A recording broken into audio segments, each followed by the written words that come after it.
नमस्कार साथियों, 2024 के लोकसभा चुनाव के पहले ये अटकलें लगाई जा रही थी कि महावितरण को प्राइवेटाइज कर दिया जाएगा, उसे अदानी के हाथ में दे दिया जाएगा। देखिए, चुनाव खत्म हो चुके हैं और जो अटकलें तब लगाई जा रही थी वो अटकलें अब सही साबित हो रही हैं।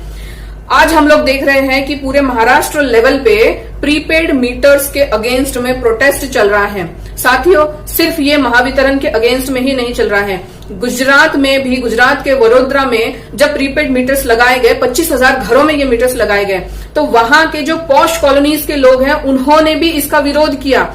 कुछ लोगों का ये कहना था कि जहां उनके घर में 2 महीने का इलेक्ट्रिसिटी बिल 1700 रुपए आता था, वहां 2000 रुपए का रिचार्ज करने के बावजूद भी इलेक्ट्रिसिटी सिर्फ और सिर्फ 7 दिन चल रहा है। तो आप सोच के देखिए कि ये कितना बड़ा स्कैम है। अब साथियों, आप ये सोचिए कि ये प्रीपेड जो मीटर लगाए जाने की बात चल रही है, ये आखिर एकदम से जोरों पे क्यों आ गई है? ये क्या जरूरत पड़ गई सरकार को कि एकदम से चुनाव खत्म होते से ही इसे इतने जोरों शोरों से इम्प्लीमेंट किया जा रहा है? तो आप इसके पीछे का पूरा खेल समझिए। महावितरण कहेगा कि ये तो हम कंज्यूमर्स के लिए कर रहे हैं ताकि कंज्यूमर्स अपनी मर्जी से डिसाइड कर सके कि वो कितना इलेक्ट्रिसिटी कंज्यूम करना चाहते हैं, उसके हिसाब से वो अपना खर्च करे, उसके हिसाब से वो रिचार्ज करे और खर्च करे। लेट से मैंने 2000 का रिचार्ज किया और वो 1 हफ्ते में खत्म हो गया, उसके बाद में फिर मेरे घर की तो बत्ती गुल हो जाएंगी, उसके बाद क्या? तो इसीलिए हमें ये समझने की जरूरत है कि ये पूरा जो षड्यंत्र रचा जा रहा है, ये पूरा षड्यंत्र किसके लिए रचा जा रहा है। तो आइए समझते हैं इसके पीछे के पूरे खेल को। जब पर मीटर रेट का डिसाइड हो रहा था तो महावितरण के तरफ से ये रेट दिया गया था 6,500 रुपए पर मीटर का।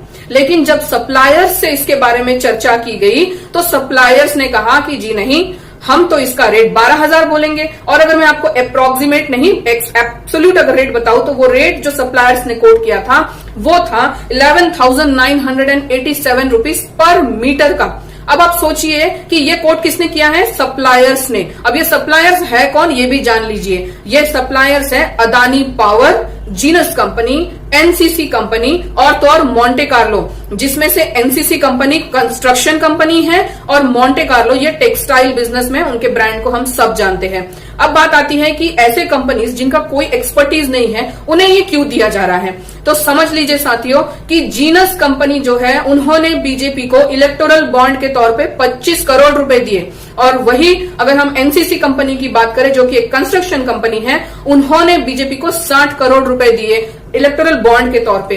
तो ये ऑब्वियस है ना साथियों कि उन्हें तो फायदा पहुंचाया ही जाएगा, लेकिन उन्हें फायदा पहुंचाने के लिए यहाँ पे कंज्यूमर्स का नुकसान किया जा रहा है। ये जो पूरा प्रीपेड मीटर का जो बजट है महावितरण का, वो 27,000 करोड़ का बजट है। 27,000 करोड़ का बजट जहां पे वो प्रीपेड मीटर के लिए लगा रहे हैं, खर्च कर रहे हैं। वहां क्या आपको ऐसा नहीं लगता कि इलेक्ट्रिसिटी डिपार्टमेंट के और भी कई प्रॉब्लम्स हैं, जैसे कि नए पोल लगाना, जैसे नए लाइंस लगाना, नए ग्रिड लाइंस एस्टैब्लिश करना, कैपेसिटर बॉक्सेस देना, नए ट्रांसमीटर देना। ये जो बेसिक जरूरतें हैं, ये बेसिक जरूरतें को वो पूरा ना करते हुए, जहां पर कैपेसिटर पुराना हो गया वहां नया कैपेसिटर लगाए, जहां पे पोल नहीं है वहां नए पोल ले जाए, वहां नए लाइंस ले जाए, नए ग्रिड लाइंस ले जाए। तो जो पुराना टेक्निक है उसे ये मॉडर्नाइज करने की जगह पे, जहां हमारे घरों में आज अच्छा खासा चलता फिरता मशीन ऑलरेडी लगा हुआ है, मीटर ऑलरेडी लगा हुआ है, उसे ये फिर से बदलकर कंज्यूमर के ऊपर एक्स्ट्रा बर्डन देकर, 12,000 का एक्स्ट्रा बर्डन देकर नए मीटर लगाना चाहते हैं, प्रीपेड मीटर, ताकि उनके जो फायदे, उनके जो फ्रेंड्स हैं, उनके जो कंपनीज हैं, जैसे अदानी पावर हो गया, एनसीसी, जीनस, मोंटे कार्लो, इन्हें वो फायदा पहुंचा सके। हम सबको ये समझने की जरूरत है कि आज हम जिस दौर में जी रहे हैं, ये बहुत ही महंगाई का दौर है, इन्फ्लेशन अभी हाई पे है। ऐसे समय में जो पर व्यक्ति आय है वो भी घटती जा रही है। चंद्रपुर में हम देख रहे हैं आए दिन जो गरीब वेंडर्स हैं उन्हें हटाया जा रहा है, उनकी आय का कोई ठिकाना नहीं, और जहां पे वो अपना बिजनेस कर रहे हैं उन्हें वहां से भी उठा दिया जा रहा है और उसके ऊपर एक एक्स्ट्रा बर्डन लाया जा रहा है प्रीपेड मीटर के तौर पे। तो ये हमें समझना होगा कि हमारे ऊपर कितना बड़ा अत्याचार हो रहा है। और मैं बीजेपी के समर्थकों से भी कहना चाहती हूँ कि भले ही आप उनके समर्थक होंगे, लेकिन बिजली तो आपको भी लगती है, आपके घर में भी इलेक्ट्रिसिटी की जरूरत पड़ती है। और ये जान लीजिए कि इलेक्ट्रिसिटी आज के डेट में लग्जरी नहीं है, इलेक्ट्रिसिटी आज के डेट में हर व्यक्ति की नेसेसिटी है। लग्जरी और नेसेसिटी में फर्क होता है। तो इसीलिए हम सबको मिलके इसके खिलाफ प्रोटेस्ट करने की जरूरत है कि इसे ऑप्शन रखा जाए। मैं ये नहीं कहती कि पूरी तरह से इसे रूल आउट कर दो, लेकिन इलेक्ट्रिसिटी डिपार्टमेंट ने, महावितरण ने इसे ऑप्शन करके रखना चाहिए। जिन्हें प्रीपेड मीटर की जरूरत है उन्हें प्रीपेड मीटर दिया जाए, जिन्हें नहीं जरूरत है उन्हें जो वो ऑलरेडी यूज कर